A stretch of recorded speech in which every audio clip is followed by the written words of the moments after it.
acte. Monsieur Faravel.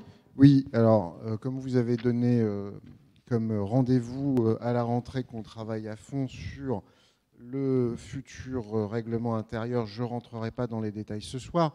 Néanmoins, j'ai à peu près les mêmes remarques que Madame Noël sur le fait qu'on ne peut pas décemment voter un règlement intérieur, même provisoire, sans qu'il y ait de création de commission, d'autant qu'il y a une incohérence si vous supprimez les commissions de fait, puisque ce serait remis à la rentrée, avec l'article 16 sur les vœux, l'article 6 pardon, sur les vœux, puisqu'il faut que pour qu'un vœu puisse être présenté en conseil municipal, or, pourquoi pas, on ne pourrait pas en présenter en septembre, il faut que ça passe par une commission municipale qui n'existera donc pas.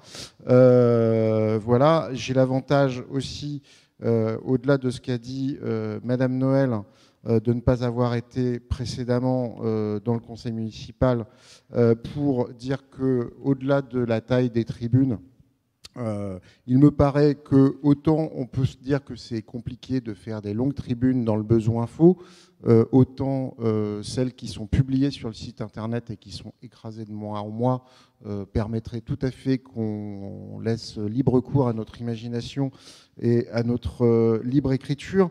Et par ailleurs, sur l'article 18, pour revenir sur ce sujet de l'enregistrement audio et vidéo, il n'y a pas de raison que l'administration n'assure pas l'enregistrement audio et vidéo du conseil municipal.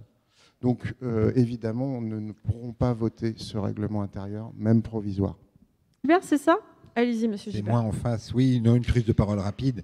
Juste pour dire que oui, c'est vrai que c'est clair et en même temps, c'est pas super clair. Dans le dossier 25, on nous dit attendez que je retrouve la phrase. En deçà de l'indemnité maximale prévue par l'article machin, avoir 74% en application de la volonté de Madame le maire. Donc on peut comprendre que Madame le maire a voulu baisser les indemnités. Et puis le dossier suivant, c'est la majoration des indemnités. Au final, on arrive grosso modo à la même chose, une petite augmentation par rapport à ce qui était en vigueur, à ce qui avait été voté en 2014, mais une augmentation de 1%, même pas. Enfin, qui correspond globalement à l'évolution, enfin qui est pas voilà. Mais c'est quasiment stable en fait globalement. Mais c'est un peu en contradiction avec les 74% écrits en gras sur en bas de la page 25. Est-ce qu'il y a d'autres, monsieur Faravel? Oui, on a juste une question parce que quand monsieur Cuvillier nous a rappelé l'enveloppe que vous aviez annoncée en début de conseil municipal pour la précédente prime Covid, 133 000 euros. De mémoire, l'enveloppe initiale qui était prévue était de 124 000 à la louche. On est assez étonné que passer de 20 à 27 euros la prime ne fasse qu'une augmentation à la fin de quelques 9 000 euros. L'enveloppe globale, en fait, sur la prime, quand nous avons voté au premier conseil municipal, elle est de 142 524 euros. Donc, normalement, elle aurait dû augmenter. Là, vous nous annoncez une enveloppe qui est à 133. Non, elle est à 142. Elle est à 142 524 000. C'est pas l'enveloppe à 133. D'accord. Donc c'est la bonne, le bon chiffre, il est à 142. Donc on est passé de 124 à 142. D'accord. Excusez-nous, parce que allez-y.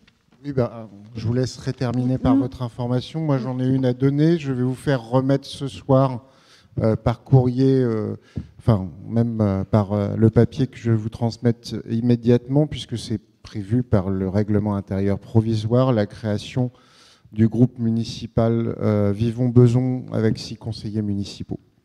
Très bien, nous prenons